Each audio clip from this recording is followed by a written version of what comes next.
seminars almost every year, 3 or 4 times.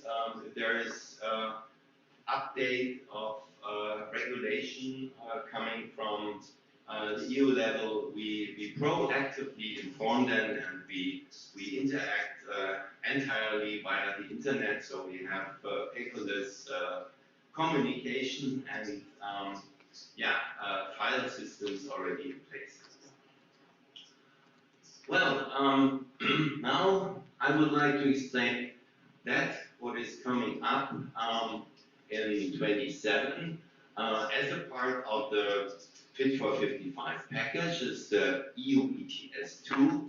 That is, let's say, the development of that, what we already have in Germany as a preceding model. The scope is always almost the same, but there's little difference that, of course, puts us into trouble, because we want to have it simple. We want to have a smooth shift from our national scheme to the European scheme, also for our customers, for also fuels, for all our fuel suppliers. What is the same idea is to put a price on the fossil fuels via upstream. Also the fuel distributors are in the focus, but, and this is the big difference from the very beginning, and we are supporting this, we will have no free allocation, we have no fixed prices, we will have auction from 0 in 27. So there will be no fixed prices. And now all the market analysts are in trouble because they, and also we, are not able to answer the question what the price is, what will be the price level. So this is the $100,000 question right now on the market. This is not clear because it will be dependent on the cap. Yeah, the price in 27 European-wide will be set through cap and trade, and we will also have a cap with an ambitious linear reduction factor. If you remember the figure that I presented in the morning for the ETS1, it is 4.4%, and we will have here now a much more stringent linear reduction factor of 5% per year. And this is of course necessary because we know that these sectors did not deliver emission reduction in the past decades. But what is a very good new element, we will have a social climate fund in Europe for the member states. They have to recycle the revenues for the social impacts from the ETS2 on vulnerable groups in the EU. I think it's not clear how much money at the end will be available, and it's also not clear if it will be sufficient, but it will be a starting point for addressing social aspects in the context of carbon pricing. Yeah, this will be focused on direct income support, in particular for vulnerable households, but also, of course, to support measures that reduce emissions in road transport and building sectors. I remember from the morning question and A session, one professor was asking how we can promote the acceptance of our citizens to accept green products or even green transport in terms of electric vehicles and scooters like in Taiwan.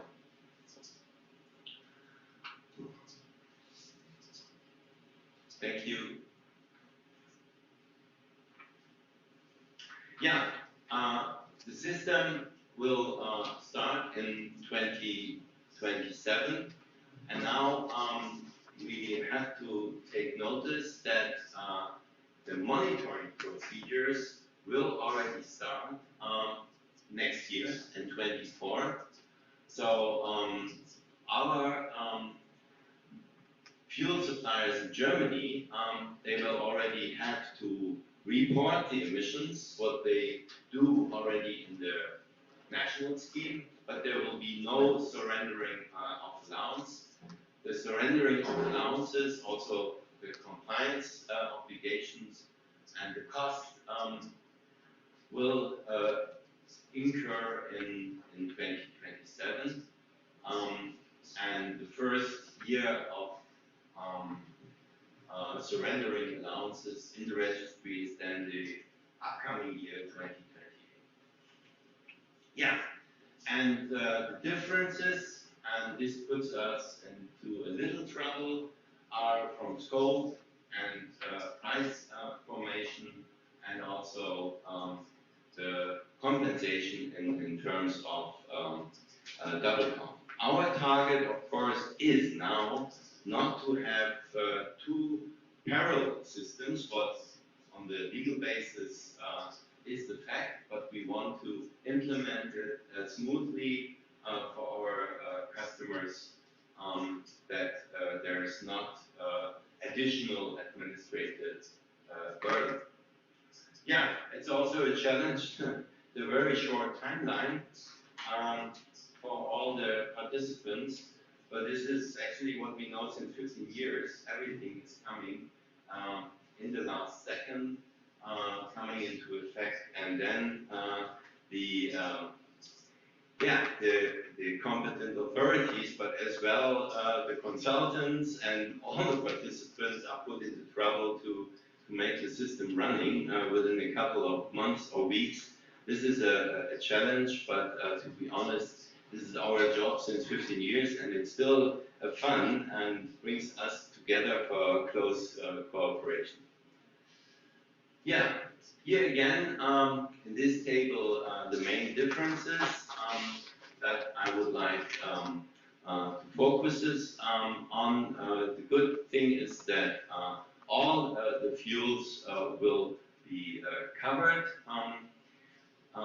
that are based on our existing energy tax system, but there are some differences. For example, in the EU ETS 2, the fuel use in the agriculture sector, as well in remaining transport sectors or for waste incineration, are excluded.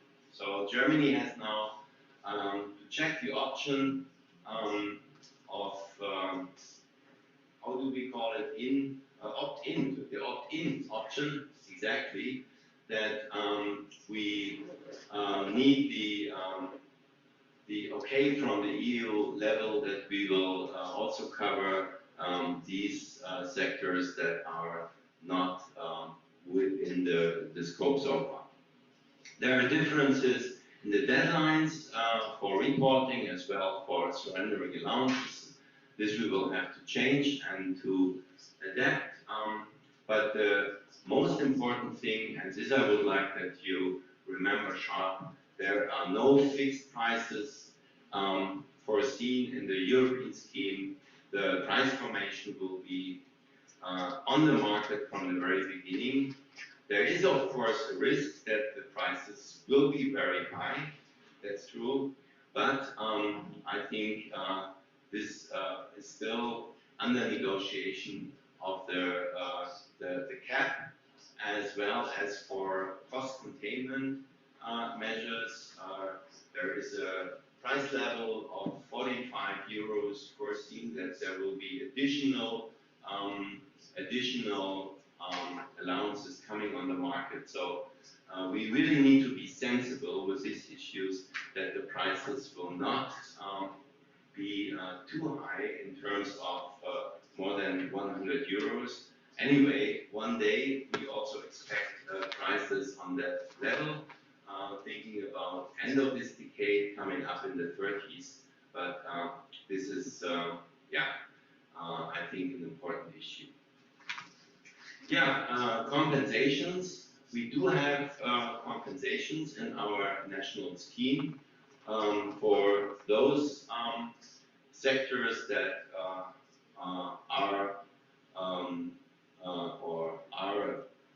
have a carbon leakage list.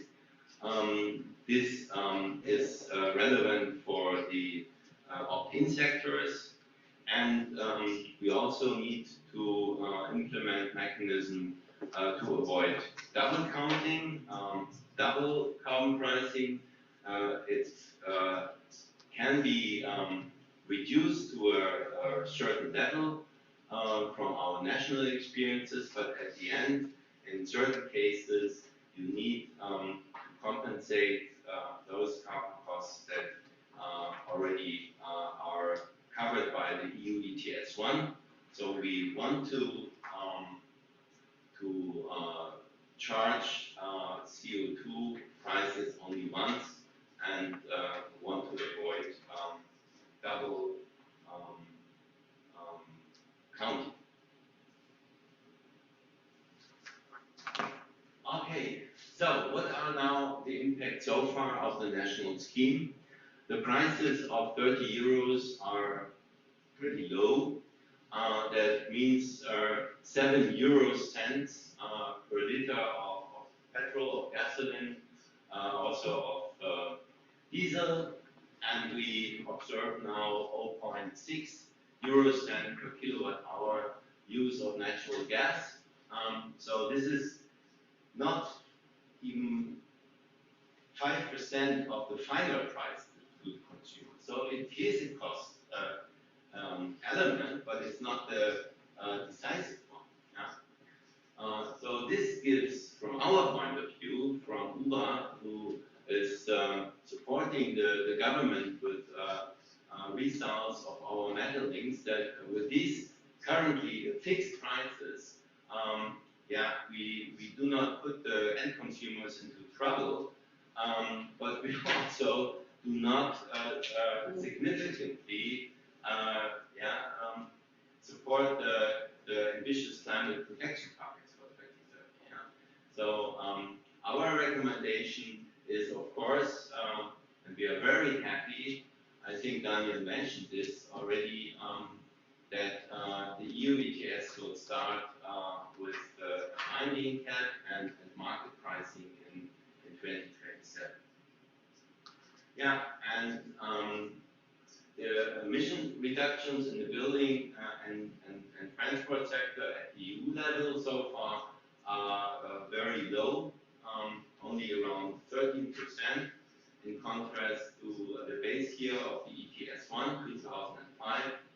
So we really should accept that the minus 42% by 2030, this is the target for the EU ETS.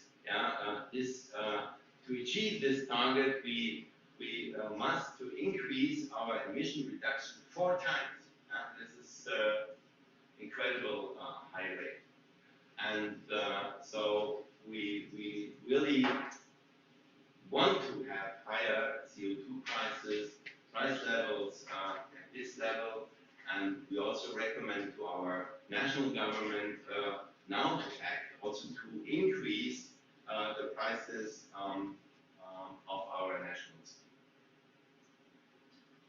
Well, these are the impacts and our recommendations. Doubling the price path to achieve the steering effect, and also active communication, also education, so to say, and also to anticipate higher prices by the end consumers. Yeah, we need to take care social responsibility. Flanking CO2 pricing is one of the central challenges, and I will show you within the next slide what our recommendations are for the revenue recycling. Last year we collected 6 billion euros from the national scheme.